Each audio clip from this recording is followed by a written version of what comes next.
All right, good afternoon.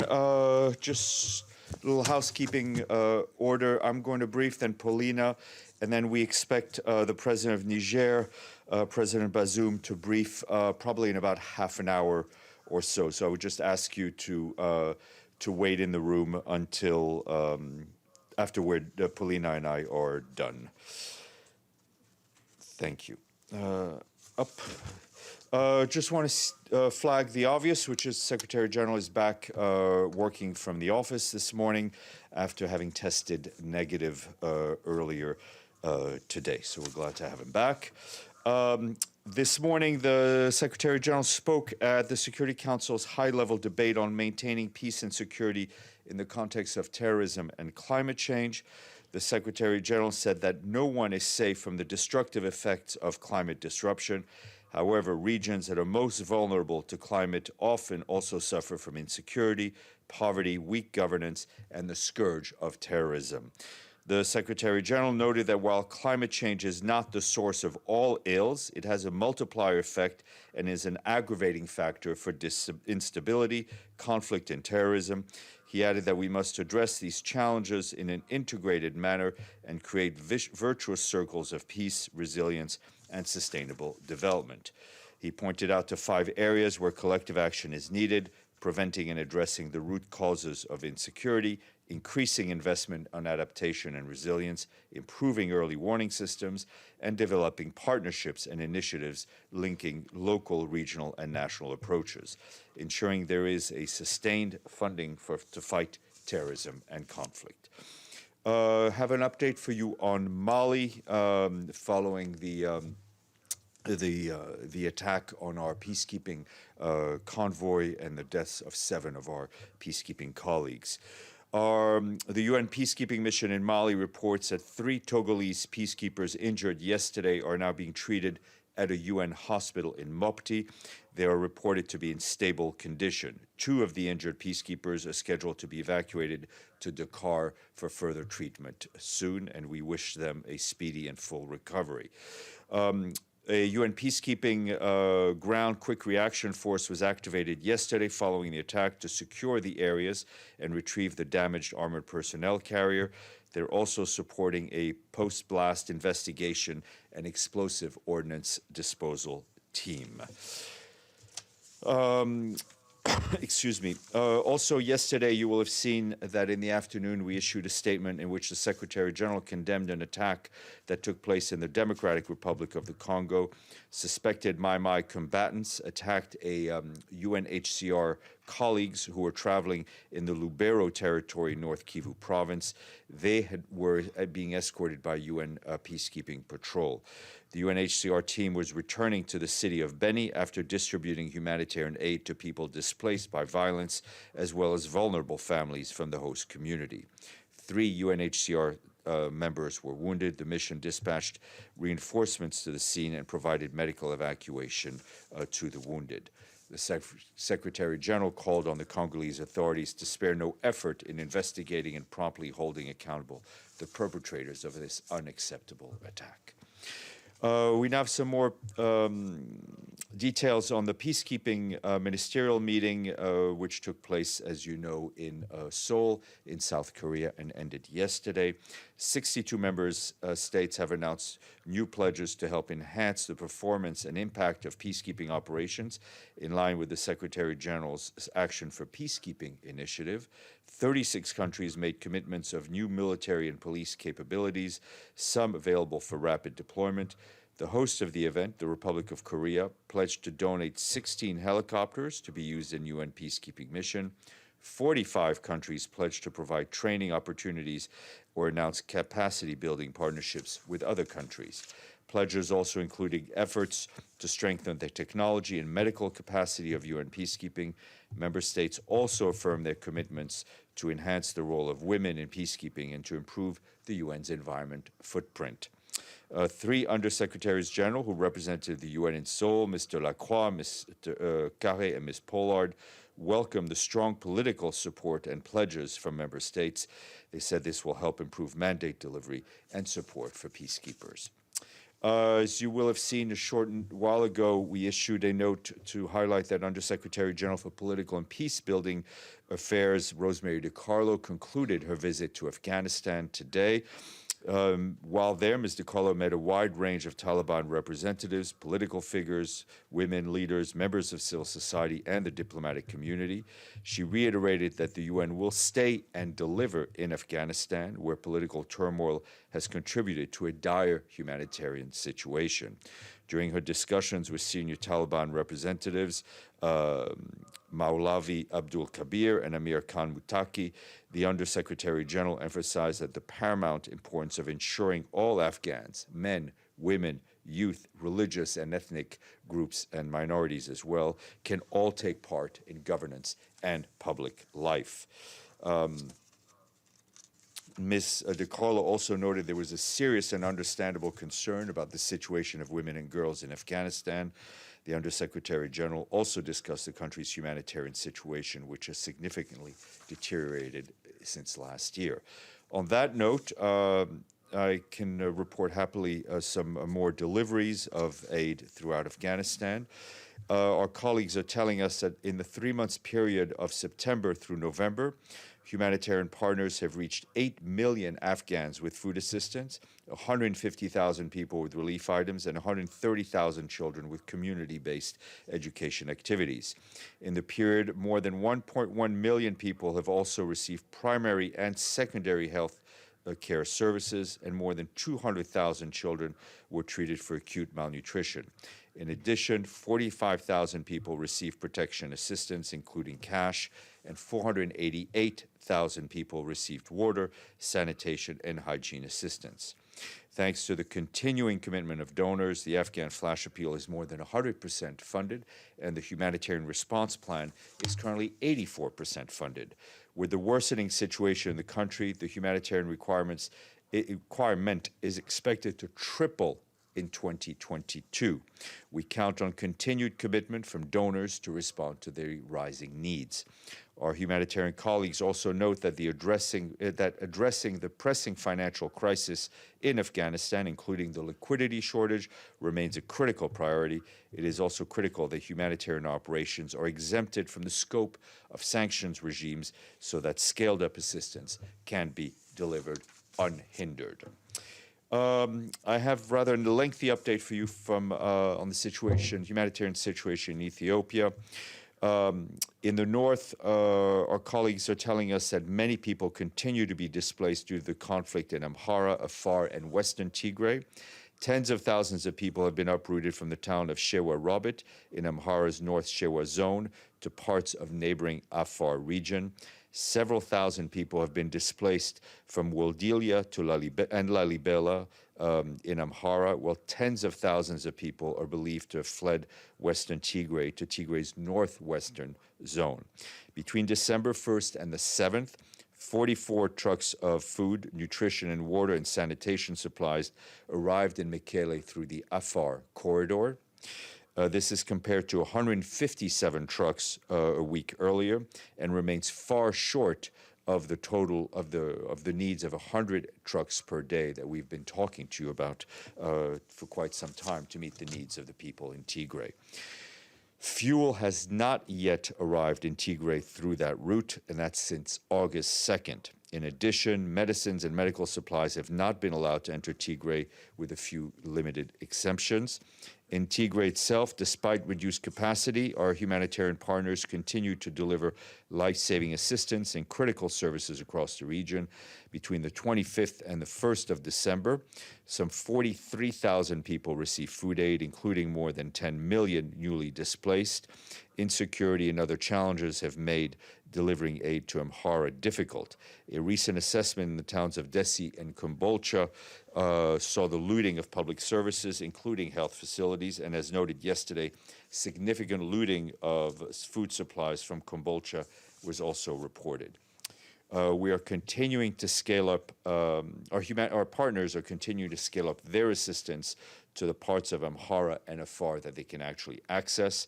In Amhara, more than 947,000 people received food aid since the start of November, including more than 370,000 people in the past week. Our partners have resumed their support to 3 hospitals and 19 health centers in Amhara. In addition, 26 mobile health and nutrition teams operating in the region. And in Afar, in the past week, 16,000 people received food assistance. More than 26,000 displaced people receive water and sanitation support, while 30 health and nutrition teams are operating in the region. I will email this out to you since it had a lot of numbers. UN Refugee Agency and the International Organization for Migration today launched a $1.79 billion regional plan to support the needs of refugees and migrants from Venezuela and their host community across 17 countries in Latin America and the Caribbean. The numbers of refugees and migrants from Venezuela worldwide has topped 6 million. More information on the interweb. A few COVID updates for you. One saying new shipments of vaccines have arrived in Latin America and the Caribbean through COVAX this week. More than 1.3 million doses arrived in Ecuador, while Guyana received more than 42,000 doses. Our colleagues at the Pan American Health Organization tell us that more than 72 million doses have been delivered so far to 33 countries in Latin America and the Caribbean. And in Cabo Verde, in Africa, the resident coordinator there, Ana Patricia Graça, said that more than 65,000 doses arrived in the country yesterday, with nearly 140,000 more expected by the end of this month. This will allow young people over the age of 12 to be vaccinated. The UN team has been supporting the authorities since the onset of the pandemic in a number of sectors. The World Health Organization is also working to enhance lab capacity to improve genomic sequencing, which helped the country swiftly detect new variants such as Omicron. With the support of the UN team and other partners, Cabo Verde has already reached full vaccination of 65% of the adult population 18 years or older. Today, the Food and Agriculture Organization launched a report highlighting the worsening state of the Earth's soil, land, and water resources and the challenges that poses for feeding a global population expected to be near 10 billion by 2050. According to the report, if we keep the current trajectory, producing the additional 50% more food that would be needed could mean water withdrawals for agriculture increasing by 35%. They warn this could create environmental disaster and increase competition for resources and fuel new social challenges.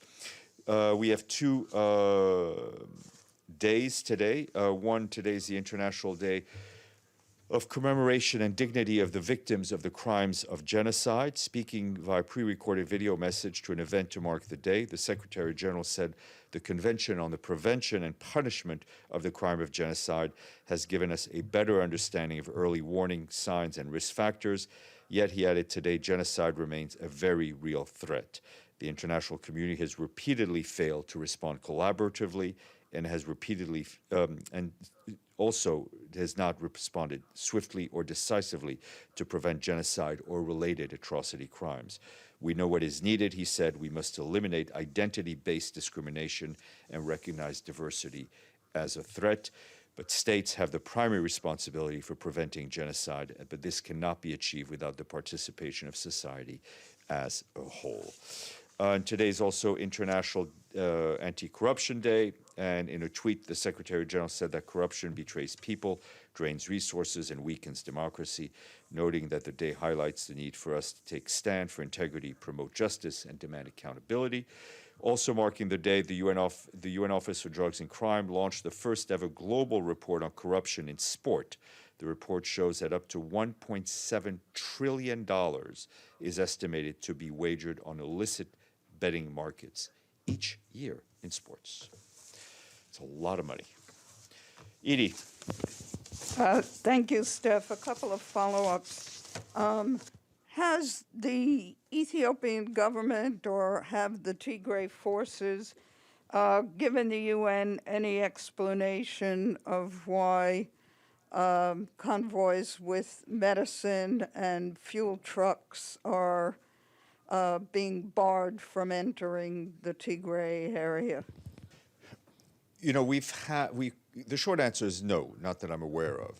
We have faced numerous hurdles, whether they be administrative, whether they be more related to people with guns, to checkpoints, to continued fighting, to displacement. So some is getting in. I mean, as I said, the number of trucks got in this past week, but we are so far below our target of 100 trucks per day, and the continuing lack of fuel is continuing to hamper our ability to respond quickly to those people who need help. And a quick follow-up on the Secretary General's return to his UN office. Is he going to keep getting tested for COVID? I think he will follow the protocols. I think this was the protocol the doctors told him to follow. I'm sure he'll get. I mean, I'll check, but basically, you know, he really did this. He worked from home yesterday out of an abundance of caution. I mean, the chances of him catching it were very small. The chances of him transmitting it were small, but obviously, for all the reasons you can imagine, he really did not want to take any chances. Okay, and my question was, has the Secretary General been invited by the Chinese government to attend the Beijing Olympics in February? The Secretary General received an invitation from the International Olympic Committee to attend the Beijing Winter Games, and he's accepted it. I mean, as you know, I think his two immediate predecessors have attended almost every Olympic Games since at least 2002, when Kofi Annan went to Salt Lake City. And that I mean, I'm just going back to my time. There was a time before me as well. Madame. Stefan, do we know who is behind the attack on the peacekeepers? Is it only jihadists? Is it? I have not. What do we know about it? Look, it fits a pattern that we've seen of attacks by various terror elements in the region. I have not seen, and maybe you have, I haven't seen anyone claiming responsibility. And this, you know, even with the violence that we've seen, I mean, this is just such a shocking attack on young people who were serving in their nation's armed forces, who were sent to serve as a peacekeeping force to help the population, to try to protect the population. And they gave their all, and they gave their life. Okay, I don't see any other questions. Abdelhamid, sorry, and James Reinl. Thank you, Stefan. According to Al Arabiya channel, it says that Egypt, Sudan, Chad, and Niger have agreed on a mechanism to withdraw all mercenaries from Libya, and that the news, according to the channel, was welcomed by Turkey. Do you have any details of this development? No, I do not. We would welcome the full withdrawal of non-state forces in Libya, but I have not seen anything on our end. Is this Stephanie Williams now in Tripoli, Stefan, if you may? On the clock, so to speak. I don't think she's arrived in Tripoli yet. Thank you. James Reinl, and then we'll go to Polina. James? Yeah, thank you, Stefan. It's another follow-up on the tragedy in Mali. You mentioned that there was an armored personnel carrier that was damaged in the incident. Were the 7 peacekeepers who died and the 3 injured, were they actually inside the armored personnel carrier? I ask because that's obviously quite a large death toll from people who are inside an armored vehicle.